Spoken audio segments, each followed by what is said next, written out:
Kita ini sama Pak Razikin. Beliau ini ngajar di SMA 1 Sembalun, guys. Beliau CGP angkatan 10. Kita mau ngobrol-ngobrol, guys. Ini kita lagi di tempat ini, mungkin di daerah di Lombok yang paling tinggi ya. Ya, paling tinggi. Paling tinggi. Paling tinggi nih, di kecamatan paling tinggi. Kawan-kawan pendaki biasanya sebelum ke Rinjani sini dulu. Ya. Ini dulu. Mesti melewati sekolah. Melewati, kita nih lagi keliling-keliling lihat sekolahnya, guys. Tapi ini lagi kabut, jadi itu gunungnya masih kelihatan sebenarnya, guys. Daerah sana belum kabut sini. Oke. Kita mau nengok-nengok sekolahnya Pak Razikin ini. Ini SMA Negeri 1 Sembalun. Ini satu-satunya SMA negeri ya? Ya, satu-satunya SMA negeri di Kecamatan Sembalun. Di Kecamatan Sembalun satu-satunya, guys. Berapa rombel, Pak? Mungkin? Sekarang di tahun ajaran ini hanya 8 rombel. 8 rombel, guys. 8 rombel. Ini memang kecamatannya jumlah penduduknya nggak banyak, guys. Ya, betul. Ya, ini ruang kantin, guys. Ini ada kantin, ada ruang osis, ada ruang pramuka, sama UKS. Dapat dari dana dak kemarin. Nah, dapat dari datang kemarin ya. Ini kita mau dibawa kemana nih, ini Pak Razikin? Kita ke Beboka Nursery. Apa namanya? Beboka. Beboka. Ya, Beboka Nursery. Ini maksudnya apa nih? Ini ya. Jadi ada istilah dulu Pak di Sembalun. Kita lihat ini. Ini Beboka Nursery. Nursery. Ya. Maksudnya gimana? Ini ada ini, guys. Nah, ini ada kerjasamanya Pak. Jadi Ada, mulai di sini dari ada Dikbud, UNESCO, Dikbud, kerjasamanya banyak ini ya, institusi ya. Ya, Ada UNESCO juga. ya ada. UNESCO, lembaga pendidikan, guys, PBB. Kemudian ada ini Geopark Lombok. Jadi ini keroyokan ini ya. Ya, Kemudian ada DMO. DMO ini apa nih? Destination Management Organization. Destination Management Organization. Kita akan, inilah salah satu prakarsa perubahan, guys, yang saya tadi tertarik pengen tahu prakarsa perubahan yang dilakukan di SMA 1 Sembalun, guys. Beboka. Ntar dulu. Beboka, kenapa itu? Beboka maksudnya apa? Ya, jadi Beboka ini Ada sejarahnya nggak nih? Ya, kok namanya aneh bagi saya? Ada maknanya Pak. Jadi dulu di Sembalun itu ada disebut Beboka Pak. Jadi apa itu? Beboka ini adalah ketika musim hujan, ya, terbentuk gunungan tanah. Waktu musim hujan biasanya di Sembalun, ya, di Sembalun itu terbentuk gunungan tanah. Ya. Dulu ya? Dulu. Sekarang masih? Sudah hilang Pak. Udah hilang. Oh, nah, jadi gundukan tanah ini kalau diinjak itu mengeluarkan air. Gundukan tanah, ya, kalau diinjak mengeluarkan air. Terus itu disebut Beboka. Oh, ya, Beboka. Beboka Nursery. Beboka. Kalau nursery itu sekarang tempat pembibitan pohon endemik. Nursery adalah pelindung tempat sumber mata air. Ya. Pembibitan pohon endemik. Ya. Tujuannya untuk melindungi sumber mata air yang ada di Sembalun. Karena Sembalun ini juga harus dituntut memperhatikan sumber mata air ya, karena tempatnya tinggi, guys. Ya, karena berawal dulu Pak ya. Awal kepindahan ke sini, dulu tugasnya di Bima. Pak Digen tahun berapa ke sini? Tahun 2021. 2021 pindah ke sini dan dari dulu di sini Pak. Dari Bima. Iya, dari Bima. Kecilnya dari Sembalun itu di sini kecilnya dulu. Oh, waktu masa kecil? Ya, masa kecil di sini. Pak Digen pernah di sini. Ya. Oh. Tapi ketika pindah ke sini, melihat lingkungan di dekat rumah, kemudian di sekolah, itu jauh berbeda. Dulu kita mau mandi dimanapun ada Pak. Air. Dulu. Ya. Tahun berapa itu? Tahun enggak jauh-jauh sih Pak.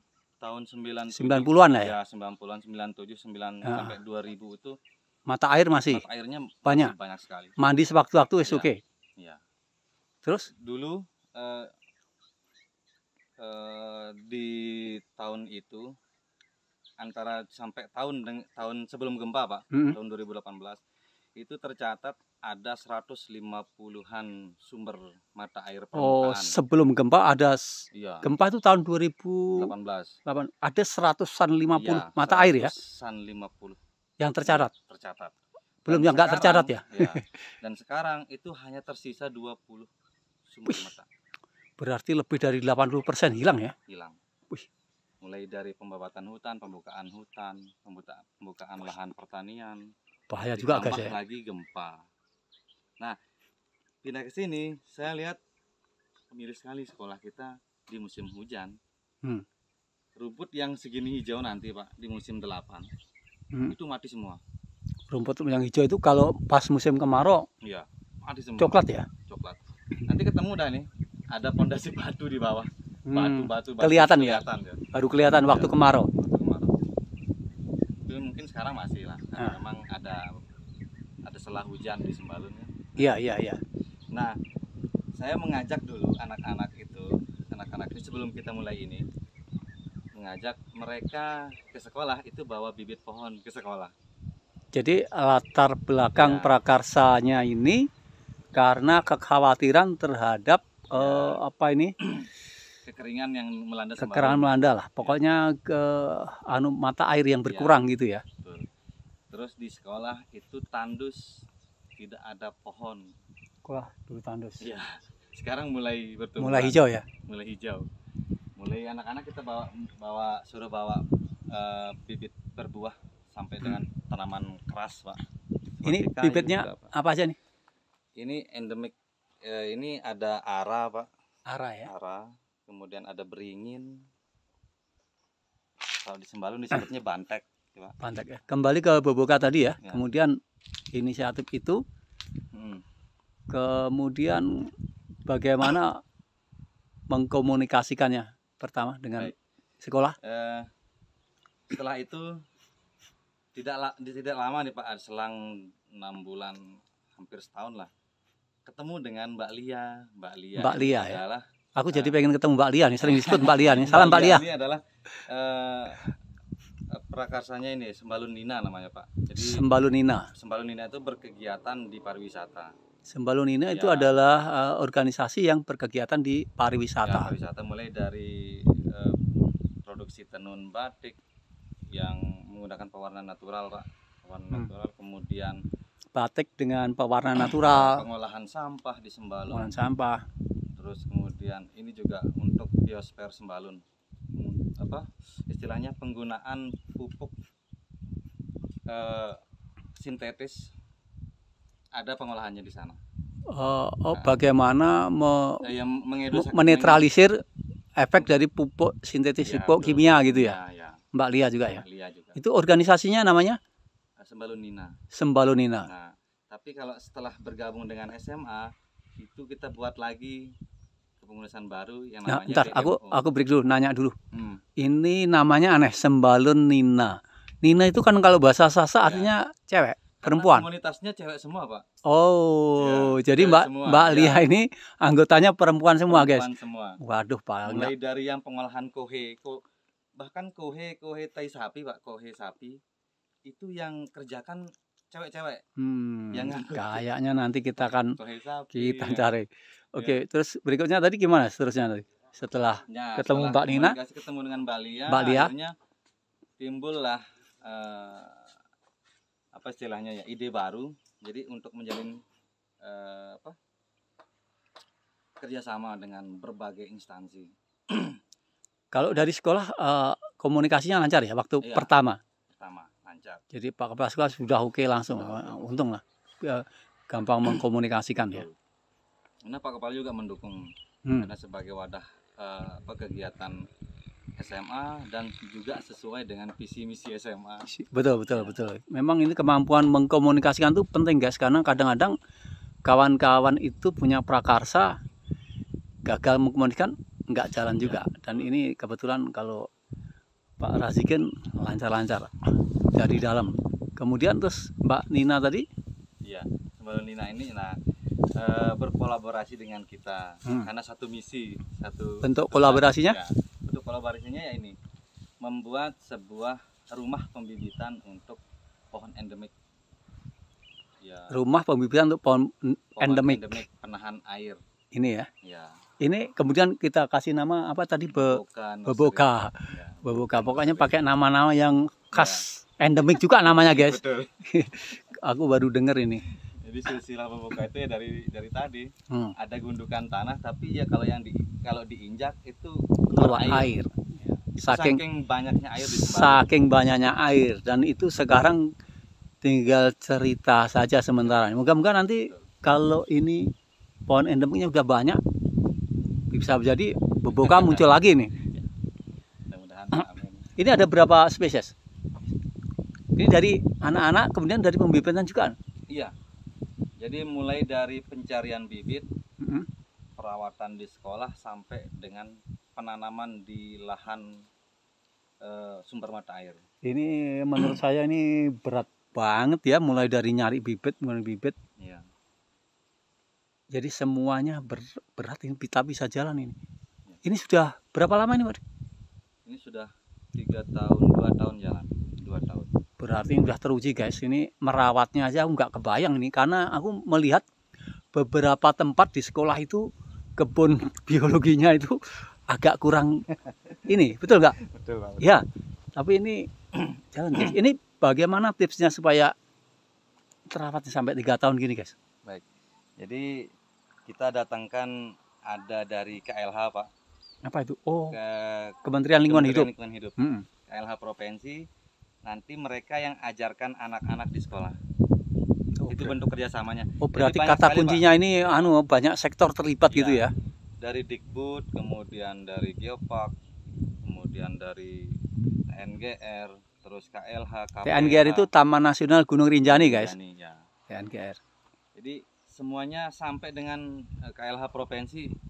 Kemarin kita MOU kerjasama di sekolah tahun 2022 Dengan? semuanya. Oh iya. Jadi apapun kegiatan dari TNGR, kemudian dari Geopark, itu ketika kegiatan reboisasi harus ambil bibit di SMA. Jadi kegiatan geopark, pokoknya Ya. sekitar Sembalun semuanya Harus ngambil ambil bibitnya di di Beboka. Beboka Nursery. Wah, gaya sekali Beboka nih, guys. Iya, iya.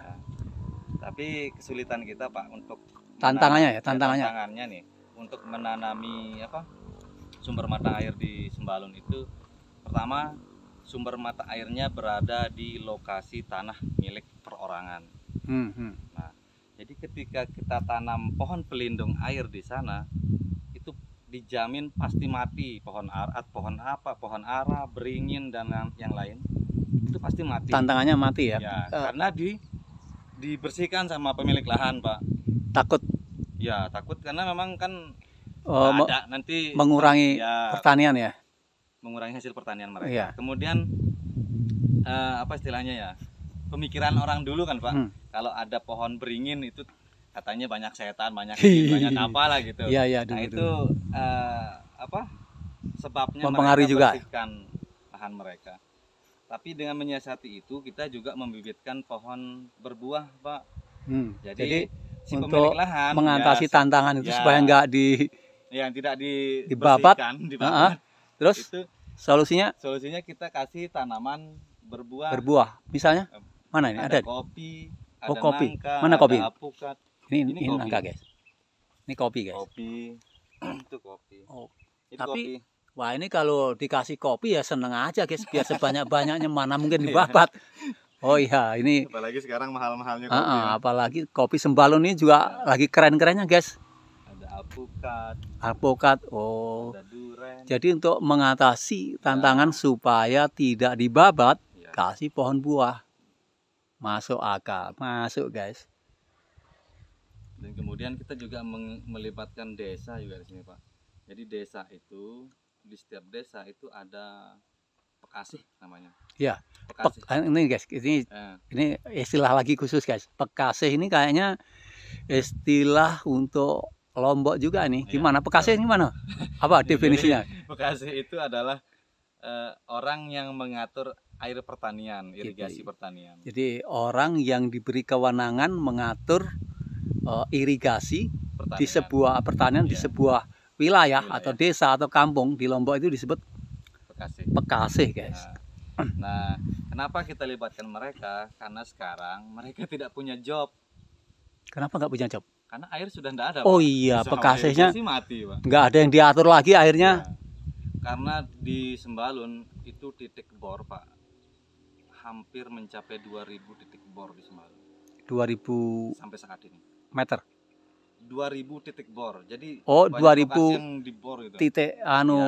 sumber Ya. pengambilan air gitu ya. Bahkan di penginapan di Sembalun itu beli tanah, bor di sana, airnya angkut ke penginapan mereka. Ya, air memang masalah besar, guys, untuk Ya. daerah yang tinggi ini. Jadi menurut penelitian kemarin dari Jepang apa dari tim ITB kemarin, itu ada penyusutan 20% air permukaan.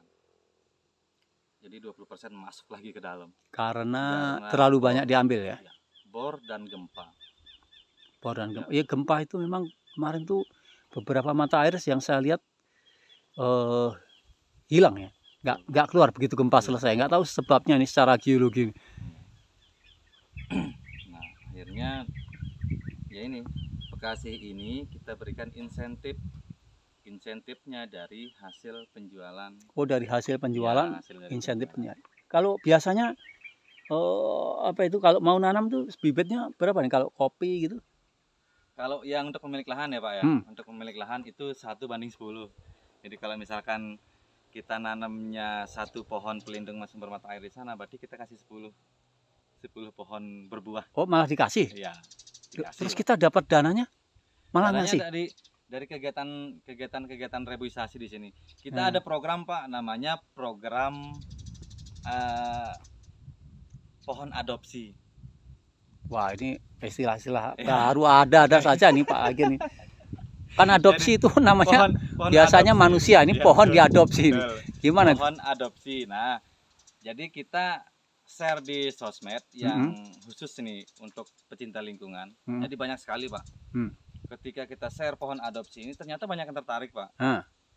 Gimana? Programnya Maksudnya begini, penjelasannya gimana? ya, pohon adopsi ini? Ada orang misalkan dari luar negeri atau enggak dari Jakarta. Dia tidak bisa langsung menanam ke sini Pak. Dia hanya mengeluarkan dana. Transfer ke kita, kita buatkan label namanya di pohon, kita tanamkan, kita rawat. Oh iya, ya. Ya. Ya, paham. Jadi dia mengadopsi pohon itu. Ya. Perawatannya sampai Ya, selalu ada orang yang peduli lingkungan kan? Selalu ada. Bahkan sampai saat ini kita dapat bantuan dana itu dari Avila Foundation Pak. Avila Foundation. Avila Foundation ini tour and travel dari Belanda. Tour and travel dari Belanda. Jadi mulai dari pembuatan nursery, pembelian tangki air, kemudian besi untuk penyangga nursery itu dari Avila. Nursery itu istilah untuk pusat pembibitan gitu ya, pembibitan pohon. Jadi aku bisa nyimpulkan yang kekuatan pertama komunikasi, kedua melibatkan banyak stakeholder, banyak pihak sampai keluar ya. Jadi melibatkan. Kemudian setiap keterlibatannya itu unik. Misalkan tadi yang pemilik lahan, dia setiap kita nanam 1 malah dikasih lagi 10 pohon gitu. Tetapi ada juga yang memberi adopsi. Jadi kita menghubungkan gitu ya. Lebih banyak itu kita dapat itu Pak dari program KPH. Kemudian apa itu? Ini yang kelompok pecinta alam Pak. Oh ya, yang kelompok alam. Pecinta alam ya, KPH. Banyak yang melakukan istilahnya penghijauan di Sembalun, di daerah Sembalun. Ini guys, kawan-kawan kelompok pecinta alam yang mau ikut melestarikan sumber mata air di Sembalun, boleh kontak ke Beboka ini guys. Aku itu susah mau ngomong Beboka soalnya baru tumben dengar istilah ini dari Pak Razikin. Ini pohon apa nih? Sama Pak, kopi. Kopi ya? Robusta. Kopi Robusta nih guys. Ini diserahkan ke pemilik lahan yang mau nanam ditanamin satu maka mereka dikasih 10 pohon guys. Ini kawan-kawan pecinta alam yang mau ikut melestarikan boleh ke sini guys. Insya Allah nyampe ini, karena ini Gunung Rinjani milik kita bersama guys, jangan sampai.